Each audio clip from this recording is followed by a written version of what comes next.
Siyabingelela futhi bazalwane kwelihle igama lenkosi yethu Jesu Kristu waseNazaretha. Hallelujah. Kwaze kwamnandi bazalwane. Sikhuluma ngetopic emnandi nesensitive kakhulu ne controversial. Abaningi bagcina bengena enyameni bexabana ngayo. Siyayithoba bazalwane singaxabani, singathuthelelani, singacasuki. Kodwa kuhle ukuthi into makade uyazi ngendlela ethile. Mase kukhona indlela emvuleka ngayo uyithobe.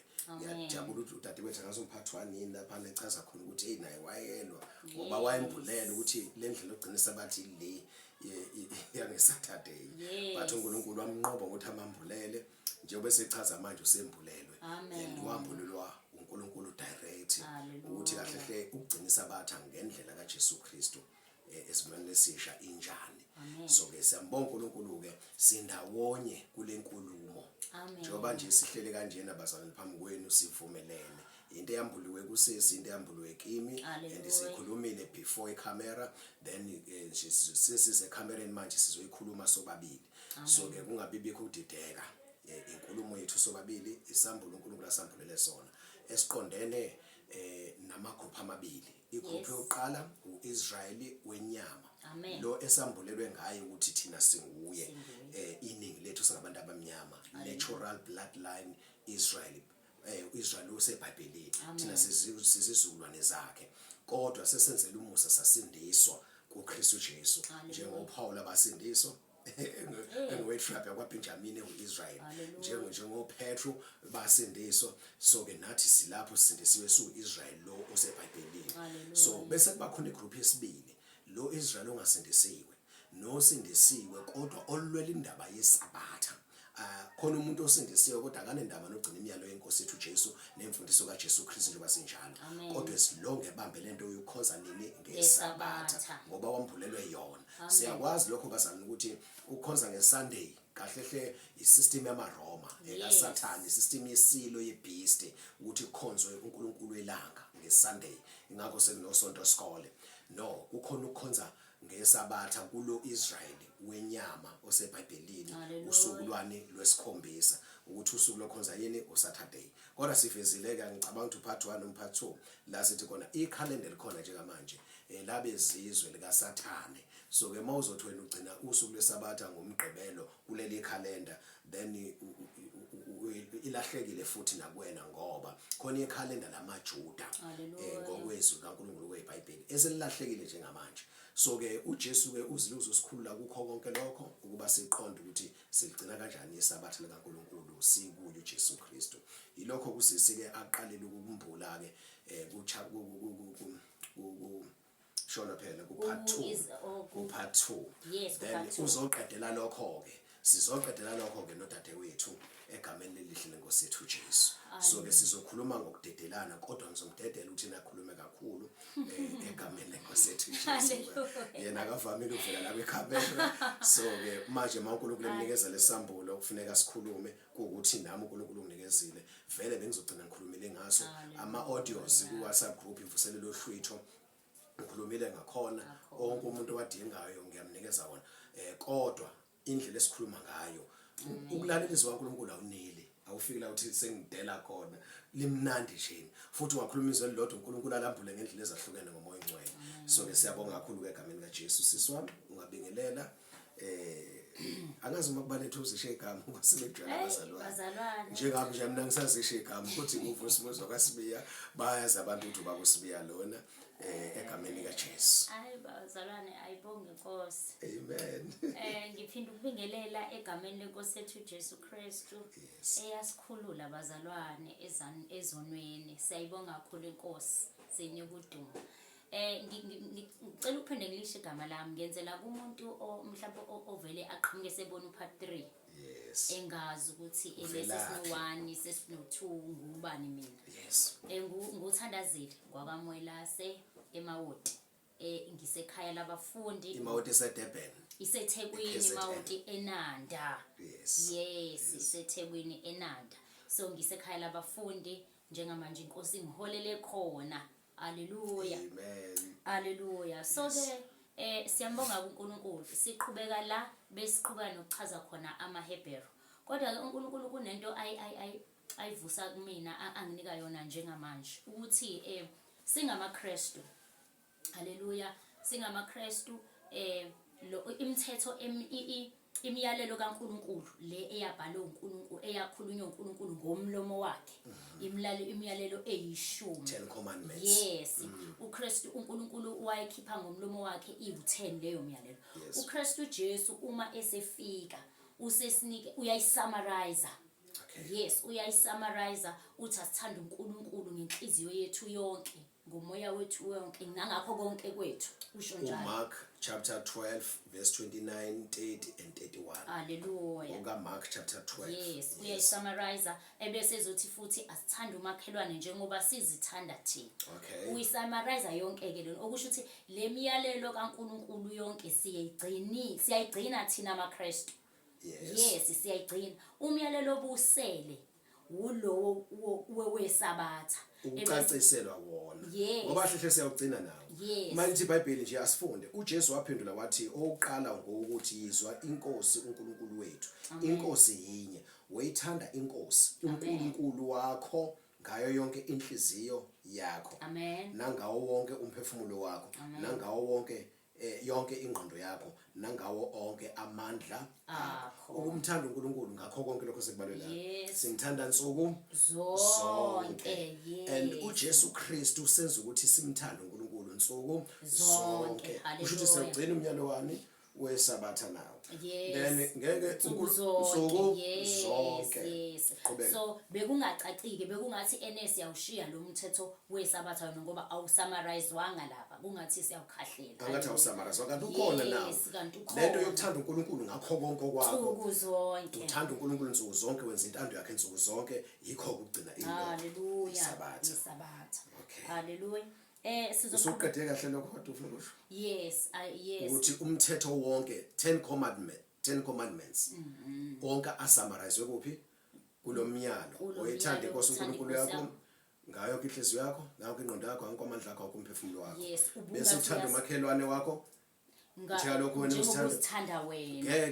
Ngeke uphinge nomfazi kamakhelwane wakho ngoba uyamthanda. Yes. Ngeke untshontshe isilwane sakhe ngoba uyamthanda. Ngeke ufise into yakhe ngoba ngoba uyamthanda. Yonke lemiyalo emingaki elishumi uyigcinile. Lo wesabatha wona upheleliswe ekuthenini sithanda uNkulunkulu, senza intando yakhe nsuku zonke. Umuntu momthanda nje usuku nosuku nje ucabanga ngaye, uyamthokozisa ukuthi uthanda ini. Ilokho uJesu azele ukuthi azogcwalisa umthetho. Hallelujah. Amen. So ke bazalwane, sizoqhubeka namaHebheru esigcine sichaza wona ngosuku lanamuhla. Hallelujah. Siya ku verse 10 bese simfundile uverse 9. Siya ku verse maHebheru chapter 4 siqale ku verse 1 sesiku verse 10 manje. Uthi ke uverse 10 ngokuba ongenile ekuphumuleni kwakhe, makuthiwa kwakhe kushiya uNkulunkulu, yena uphumula emsebenzini yakhe njengoNkulunkulu kweyakhe. Usho ukuthi umuntu uphumula emsebenzini yakhe njengoNkulunkulu aphumula kweyakhe. Haleluya. So ke imisebenzi le esikhuluma ngayo la, imisebenzi yethu yokwenyama, njengokuvuka emsebenzini, uqashiwe uyosebenzela umlungu, iyona lo msebenzi esiphumula kuyona. Njengokuyisa ingane esikoleni ziyofunda, ukuyokwenza nje le misebenzi engahlangene nentando kaNkulunkulu, ukwenza imisebenzi yasezweni. Haleluya. Kuchazwa leyo msebenzi ke. Awuphinde ufunde futhi. Haleluya. Kuthiwa ngokuba ongenile ekuphumuleni kwakhe, yena uphumula emsebenzini yakhe njengoNkulunkulu kweyakhe. Alright. Haleluya. Ngiqhubeke. Ichaze kancane. Usuqedile? Okay. Ukuyichaza baba, bengichaza ngithi mina uNkulunkulu waphumula emsebenzini wakhe ukudala imazulu nomhlaba. Haleluya. Physical. Nathi eyimisebenzi ekukhulunywa ngayo ukuthi siphumula kuyona, imisebenzi le yezwe. Yes, imisebenzi yezwe, ukuhamba emsebenzini oqondene nathi, oqondene nezimfuno zethu, hayi ezikaNkulunkulu, oqondene nentando yethu. Yes, hayi intando kaNkulunkulu. Yes. Ongenile ekuphumuleni. ongenile kuJesu Kristu uyaphumula kuleyo msebenzi. Kuleyo msebenzi leyo yenyama. Uphumula leyo msebenzi. Yes, bese ngena emsebenzini kabani? kaNkulunkulu. Uyenze ngisho umuntu athi ngibizwe uNkulunkulu. Sengi full time emsebenzini kaNkulunkulu. Sengiyekile umsebenzi wezwe. Ngisayinile ngishiyile ngenxa yani yobizo. But thina ke embusweni kaNkulunkulu isivumelane esisha. Asikhulumi ngokuthi sibiziwe, ngendlela uMoses sabizwa ngayo. Kodwa masikholwa inkosi uJesu silandela uJesu Kristu. Uma uvuma uJesu eyinkosi, silandela uJesu Kristu full time. Sidela konke sithabathe isiphambana imihla ngemihla. Qhubeka ke siswa. Amen. So ke ku verse 10, verse 11 uthi ngakho ke masikhuthalele ukungena kuloko kuphumula ukuze kungawi muntu ngaleso siboniso sokungalaleli. Haleluya. Sinuka omunye umyalelo futhi la. Asiwuzweke. Njengalo umyalelo uqale kuIsaiah 56 la kuthiwa khona uverse 2 la kuthiwa khona isabatha siyaligcina likhona lisakhona lisamile kodwa siligcina njengendodana yomuntu okuyinkosi uJesu Kristu. Okusho ukuthi sibheka uJesu ukuthi yena uligcina kanjani isabatha bese siligcina ngendlela kaJesu Kristu. Haleluya. Kuthiwa ke lana ke uma singena kwathiwani ukugcina isabatha ngendlela kaJesu Kristu ungena ekuphumuleni kukaNkulunkulu kwesabatha. Haleluya. Kuthiwa ke la masikukhathaleleke. Ngakho ke masikukhathalele ukungena kuloku kuphumula ukuze kungawi muntu ngaleso siboniso sokungalaleli. Okusho ukuthi uma ungakukhuthaleli wena ukungena ekuphumuleni kwesabatha unokuwa njengabantu abakaIsrael. Nokuwa njengaleso sibonakaliso nokungalaleli nje awulaleli umthetho nomyalelo kaNkulunkulu. Uma ungakukhuthalela ungena esabatheni ekuphumuleni kwesabatha. Bengithi ngigcizelele lokho bazalwane ngoba isikhathi esiningi thina amaKristu asizwa kahle le eyesabatha uma sikuKristu Jesu. Likhona isabatha. Elisesivumelwaneni esisha sililenza ngokulandela uJesu ngendlela uJesu Kristu alenza ngayo. Haleluya. Ukusebenza imisebenzi kaNkulunkulu imihla ngemihla. Haleluya. Mase ke sesiyachaza ukuthi ke kungabe kuyini ke ukungena kulokuphumula ke kwesabatha kuKristu Jesu. Haleluya. Siphumula emsebenzini yenyama yethu yezwe. Alright, singasela ngaliphi verse ke lapho ke? Siqhubekeke. Okay siya kuLuka 9 verse 23. Yes. Uma sesichaza ukuthi kuyini ke ukuphumula. Yes, ukungena ekuphumuleni kukaNkulunkulu kwesabatha. Siya kuLuka 9 verse 23. Hallelujah.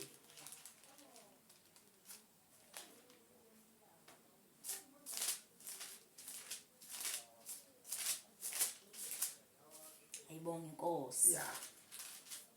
Hallelujah. uLuka 9 verse 23 ufundeka kanje nabazalwane. Wayesethi kubo bonke uJesu ke bazalwane okhulumayo.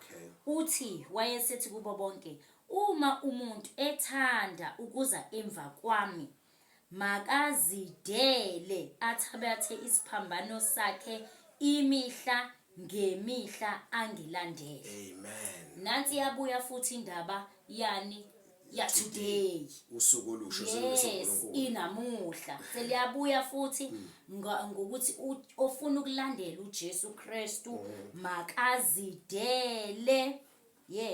Lithini ofuna ukulandela uma umuntu ethanda ukuza emva kwami makazidele athabathe isiphambano sakhe imihla ngemihla angilandele. Okusho ukuthi ke uma singena ekuphumuleni kukaNkulunkulu kwesabatha likaNkulunkulu siyazidela thina sidela imisebenzi yethu yakulelizwe sidala imfundo yakulelizwe sidela konke nje sidela udumo ihonor sidela ipride sidela ukunconywa ngabantu, ukuthandwa ngabantu, sidela ama-titles alelizwe, ama-titles esibizwa ngawo kulelizwe, sidela konke nje sithabathe isiphambano sethu imihla ngemihla silandele inkosi yethu uJesu. Bese nganxa lokho ke silandela uJesu sesisehlazweni ngoba siyathukwa. Sibiza wonke amagama amabi ukuthi labantu basangene bayahlanya kushiwo konke nje. Siyabathethelela bonke abasho kanjalo benziwa ukuthi bazalwane abaqondi. Sesisho ukuthi nawe ma usekwenzeka lokho umuyimisele njengoba amaHebrew chapter 4 verse 11 ukuthi masikhuthalele. So kusho masikhuthalele ukuzidela imihla ngemihla. Sithabathe isiphambano esirepresent esisymbolize ihlazo lokuthi ngenxa into yeka konke ukuphila lokho okunconywe ngabantu emhlabeni. Then uzobonana njengomuntu ophambana ngendlela yokuphila kubantu emhlabeni bese bebiza ukuthi uyi-extremist kusho ukuthi wena usuhambe too far. Abanye bese bethi ke usuphambene uyahlanya ngoba then sisaphila khona la emhlabeni ngenxa lokho ususehlazweni ke usuthwele ini isiphambano sakho imihla ngemihla. Asikhuthalele ukungena kulelo sabatha ke kulokho kuphumula ngoba siphumule emsebenzini yethu. Hallelujah. Ngiyagcizelela nje sisi. Amen. Ngiyabonga baba. Yes, njengoba echaza lapha uLuka chapter 9 verse 23 ukuthi siyazidela ke. Ukuzidela ke ukungena ephumuleni kaNkuluNkulu kwesabatha likaNkuluNkulu ushiye konke ila kungena khona ukuzidela ukushiya imisebenzi ukushiya izikole ukushiya ukuphuma nje kwi-world system nama celebrations akhona. Yes. Onke asekhalendeni nawo ngeke ekhalendeni usheze emidlalo ama sports ngoba ama sports kuyimsebenzi nawo. Mabesebenza basebenza mabedlala bayahola. So mningi ikhuzana inamabhizinisi akhona ngenxa yama sports ngaphansi kwegama elithi sports. Siyadela konke okwezwe okusihlanganisa nje nezwe siyadela silandele bani uJesu Kristu yena yedwa imihla ngemihla. Yes, sidela lokho ke bazalwane ilona ngena ke lokho esabatheni likaNkuluNkulu ekuphumuleni kwesabatha likaNkuluNkulu ngokupheleleyo ngoKristu uJesu inkosi yamakhosi. Yes, ukuzidela uthabathe isiphambano sakho imihla ngemihla kusho ukuthi insuku zonke. Cela umoya ongcwele bazalwane nikhuleke. Hallelujah. Ungasheshi ujump into conclusion. Sicela nje unikeze ithuba uyithandazele lento uyilalele kahle uyihlole kahle ilokho uJesu nje asambulele khona kwambuli nakwena kungabe khona ukulwa. Siyacela egameni kaJesu. Amen. Hallelujah. Kubeka ke siswami. Hallelujah. So ke la bazalwane besachaza ukuthi ke uma uKristu Jesu uma wamukela uJesu Kristu abe inkosi nomsindisi akugcini lapho.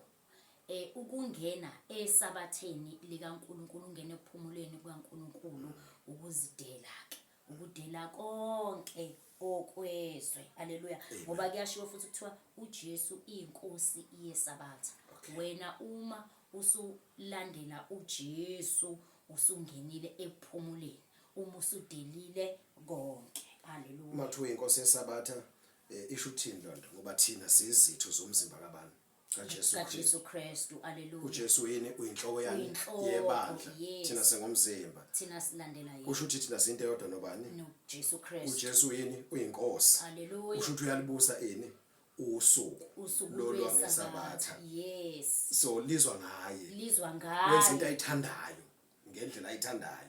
Akuma ngazi uJesu wayenza yonke imisebenzi ayenza nene ngosuku langomgqibelo. Haleluya. Okay, qhubeka sisi. Bazalwane asiqedile kodwa baba manje. Yes, lokho ngoba sichazile lokuthi uNkulunkulu uJesu Kristu wasummarize imithetho eyishumi. So yes, so ke ukudela konke ila ngene khona ke bazalwane ukudela konke ila kufike khona ukuthi ngiunderstand nami ukuthi ukungena esabatheni ngoKristu Jesu kukudela konke okwezwe uzohlukanisele uKristu Jesu yena yedwa nalapho okubamba khona amaKristu ayalizwa isabatha ayakuzwa ukuphumula ungene ephumuleni kodwa akafuni ukuzidela.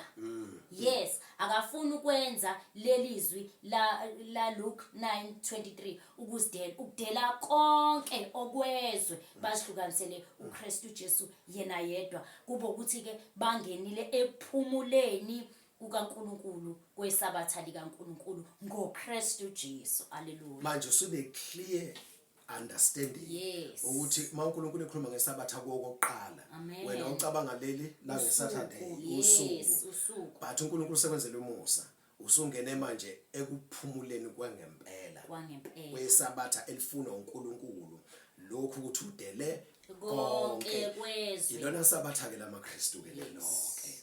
Then amen. Hallelujah. Ayike siyabonga, sithini seluleko sakho sesivala upart 3. Sambonga umoya engcwele osizile kusola part 1, part 2, part 3. Mhlawumbe wena mlaleli uzothola le part lena. Ukhona part 1, ukhona part 2, upart 3 lona. Sithini seluleko sakho sisi egameni kaJesu. Engingaluleka ngakho nje. Ngicela ukululeka kakhulu abantu baka-Israyeli. uNkulunkulu wangambulela ukuthi ngingumIsrayeli, njengoba ngingumIsrayeli angingathuli ngibatshele abantu ukuthi bangaba-Israyeli, bango-Israyeli lo oseBhayibhelini. Abantu abamnyama, imost yabo, yes, ngoba abanye mhlawumbe bamhlophe asazi, kodwa abantu abamnyama uNkulunkulu wangambulela wathi abamnyama ungambulela ukuthi ngingumIsrayeli mina, ngoba efuna ngibatshele ukuthi bango-Israyeli waseBhayibhelini. Okunye futhi engifisa ukubagcizelela ukuthi ngikubone ngami bazalwane, ayicaci indaba yokungena ekuphumuleni kwesabatha likaKristu. Uma ungumIsrayeli angiyiqondanga, ngangiloke ngibambelele osukwini lwesabatha. Kanti uma ukuKristu uNkulunkulu wangichazisela ukuthi ngingumIsrayeli lo seBhayibhelini, kodwa sengingokaKristu ke manje, okusho ukuthi sengilandela uKristu. Isabatha lona likhona, uNkulunkulu uyalifuna isabatha lakhe, kodwa uma ukuKristu ulenza ngendlela kaKristu, okukuzidela, udela konke, haleluya, konke kwezwe, ulandela uKristu Jesu, wenza imisebenzi kaNkulunkulu yona yodwa. Haleluya. Lona sabatha uNkulunkulu alifuna. Lona sabatha ke lelo alifuna emsebenzini yethu. NgokwamaHebrew chapter 4 verse 10. Siphumule emsebenzini yethu yonke njengalokho uNkulunkulu aphumula kweyakhe. Haleluya. Then wasizakala kanjani ke? Ukusizakala kwami ukuze ngifike eqondeni ke uNkulunkulu wangambulela ukuthi ngoba ngangigcina isabatha bazalwane, ngaligcina impela isabatha, ngaligcina uNkulunkulu wangambulela lelo suku ngaligcina impela lelo suku ukuthi ngomgqibelo nje mina ngiyalala nje imini yonke ngiyazi. Manje usugcina leli la today. Yes. Hayi leli lika Saturday. Cha, sengigcina leli la today. Hayi lika 7 day. Lika Kristu Jesu. Sengingenile ekuphumuleni kukaNkulunkulu kwisabatha likaNkulunkulu. Haleluya. Ngizogcizelela ukuthi ma-Israyeli amahle. Haleluya. Uma ukuKristu ulandela uKristu, sigcina isabatha ngesivumelwano esisha phela seNkosi yethu Jesu Kristu, njengendlela esiyalelo ngayo kuIsaya. Amen. Haleluya. Ngizogcizelela lokho nje bazalwane egameni likaJesu. Amen. Uthini kumuntu ozwa nalokho ukulwa, nalokho ukuthukuthela, nalokho ukufutheka uma khulunywa ngesabatha nje? Bazalwane nami ngaba nakho ngathi ayikushuthi ukuthi kuchazwa ukuthi angingawulaleli umyalelo kaNkulunkulu, kusho ukuthi angisawulaleli ke umyalelo kaNkulunkulu. Ngithi kuyena ngizokukhulekisa nami dadewethu nawe umfowethu, ngizokukhulekisa ngoba nami ngiphuma kuyona leyo situation, ngiyayazi and ngibile nenkani. Yabona uNkulunkulu unezwi athi kulona khona la ethuma khona anoMjeremiya noMhezekiya athi ngikuthuma kulesi sizwe sikaIsrayeli, ngabe kungcono ukuba ngikuthuma kubantu abakhuluma ilanguage ehlukene kunawe, ehlukene nawe, bebezogcina bekuzwile, kodwa ngikuthuma esizweni sakaIsrayeli esiqinile, esingathi yes, esintamo olukhuni, kunzima ukuzwa. asifuni so Israel silibambile isabatha lethu siligonile noma asihle bazalwane akushiyo ukuthi siyaliyeka isabatha inkosi uJesu nayo yaqhubeka nokugcinisa qha sesigcina ngokulandela inkosi yethu uJesu ngendlela uJesu Kristu aligcina ngalo imihla ngemihla asisabambeleli osukwini manje cha sesenza imisebenzi kaNkuluNkulu emihle imihla ngemihla izinsuku zonke haleluya bangathola phi sisi bangamthola ku WhatsApp noma bangifonele ku 0833 28 92 ngi-available ke zithandwa zenkosi yethu Jesu nanoma inini ningangifonela singalwi kodwa ngoba anginawo umoya wokulwaka inkosi yethu Jesu thina yasipha ukuthula ukuthi masibe nokuthula amen asilwi uzobuza nje la ufuna ukuchaziselwa khona ngichazele ngoba ngizokuchazela ngoba inkosi ingithumile ukuthi angudlulisele umyalezo haleluya bonke abagcina isabatha ngendlela kaJesu Kristu leli lango today haleluya then inkosi uJesu izobalanda ngoba bayinto eyodwa nenkosi uJesu but laba abagcina ngendlela le yanga Saturday noma 7th day haleluya then abaningi babo bazosala ohluthweni khumbuza baba amen haleluya ayibonge inkosi engase ngiyakhumbula ke ukuthi uNkulunkulu wangombulela nge7th day Baptist Church ne7th day Adventist Church bazalwane yebo isabatha likhona nenkosi yethu Jesu yayiligcina kodwa siligcina ngendlela kaKristu Jesu ngoba ngithi thina sikuKristu sesisindisiwe sikuKristu so siligcina ngendlela kaKristu sibheka uKristu Jesu silandela uKristu Jesu sigcina ngendlela uKristu Jesu ayaligcina ngalo okugcina okuwenza umsebenzi kaNkuluNkulu mihla yonke asisabambelele osukwini cha osukini lange Saturday sesiyenza imihla ngemihla haleluya so sengidlulisela nasebazalwane baka be7th day Adventist Church na 7th day Baptist Church ukuthi indlela yokugcina isabatha nishisekele bazalwane impela kodwa indlela elungile kaKristu Jesu phela ngithi sisindisiwe simkhethile uJesu ukuthi abe inkosi nomsindisi simamukele yes samvuma kumele sihambe ke ngendlela yakhe silandele yena imihla ngemihla sidele konke umsebenzi yezwe amabhizinisi imfundo yalelizwe siyaphuma kukho konke silandela uJesu imihla ngemihla khona agcina isabatha ke lokho ngena ke wambulelo kanjani indaba yama 7 days Baptist and Adventist Church haleluya ukuhambulela kwami ngangilandela indaba uNkulunkulu wayithe ngangigcina isabatha ngomgqibelo ngosuku yes ngaligcina nje ngithe ukuligcina kwami uNkulunkulu wase engambulela ukuthi angakaligcini ngendlela kaKristu Jesu ngoba akushuthi ayilananga uNkulunkulu kwangaveli ukugcina kwami isabatha kwakungaveli ngoba kwathiwa ngikwenza kahle konke kodwa kusasele ukukhonza ngesabatha then uma ngibuza inkosi ukuthi inkosi okwami ukuqonda ukukhonza ngangazi ukuthi mina ukhonza kuye esontweni ulandele iprogram yesonto yes ngangazi lokho so ngakhuleka ngathi inkosi ngicela ungivezeleke ibandla elikhonza ngesabatha ngoba ngangingalazi ngempela then kwafika uNkulunkulu wangitshela ngikhuleka nje ngisemkhulekweni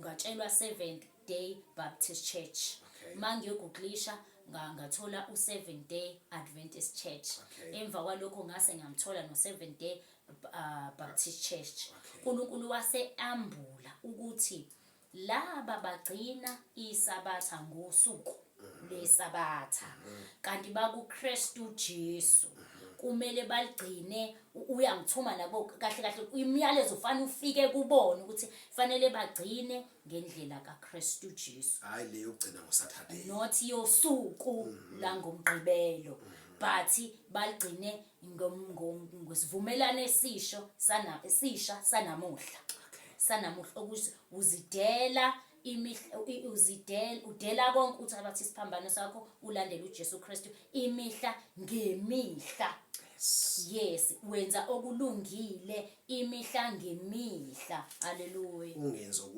ungenzi okubi i-world system imbi yes imfundo yalelizwe imbi secular employment imbi uyaphuma kuyo haleluya then usebenza umsebenzi kaNkulunkulu nsuku siyabonga ke sisithandazile okunye ngithanda ukugciza ngiyaxolisa ukuthi ungena esabatheni akusikhona ukuhlala ungasebenzi ugoqa izandla ulale kuze kushone ilanga wawenza njalo wena yes ngangenza njalo phela mina ngathi ukuthi uyaphumula yes akusikona lokho i-example ngithe khona ngiphumula njalo kodwa uNkulunkulu njalo wayinikeza umsebenzi engithuma ukuthi angihambe ngiyotshela abantwana basekhaya umndeni wakithi ukuthi bangu-Israel so okusho ukuthi ngiyaphuma la endlini ngiyaye ukulala angisasiphumuleke mase ngiyosebenza ukwenza into enhle manje yes ngiyosebenza umsebenzi kaKristu Jesu ngiyokwenza into enhle umsebenzi uJesu haleluya yes so asikoqi izandla siyasebenza nenkosi yethu Jesu iyayisebenza imihla ngemihla ishumayeza abantu